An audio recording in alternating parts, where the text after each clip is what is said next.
सिंह अपने YouTube channel पर स्वागत करते हैं आपके। माता जी के गाने से अगर अच्छा लगे तो लाइक सब्सक्राइब जरूर करिएगा और कमेंट में बताइएगा कैसा है। तो चलिए मैं गा के बताती हूँ।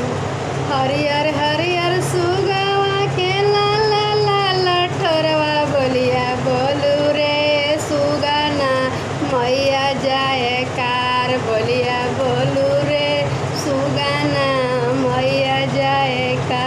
हरियर हरियर सुगवा के लाल लाल ठोरवा बोलिया बोलू रे सुगना मैया जाए कार बोलिया बोलू रे सुगना मैया जाए। अरे सजियो में बोलू सुराओ में बोलू सजियो में बोलू सुराओ में बोलू बोलिया बोलू रे सुगना मैया जाए।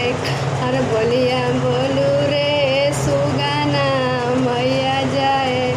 अरे हरियर हरियर सुगवा के लाल लाल ठोरवा बोलिया बोलू रे सुगना मैया जाए कार बोलिया बोलू रे सुगना मैया जाए। अरे पौओ पखारत में बोलू कार बोलिया बोलू रे सुगना मैया जाए। अरे बोलिया बोलू रे सुगना मैया जाए। अरे आरती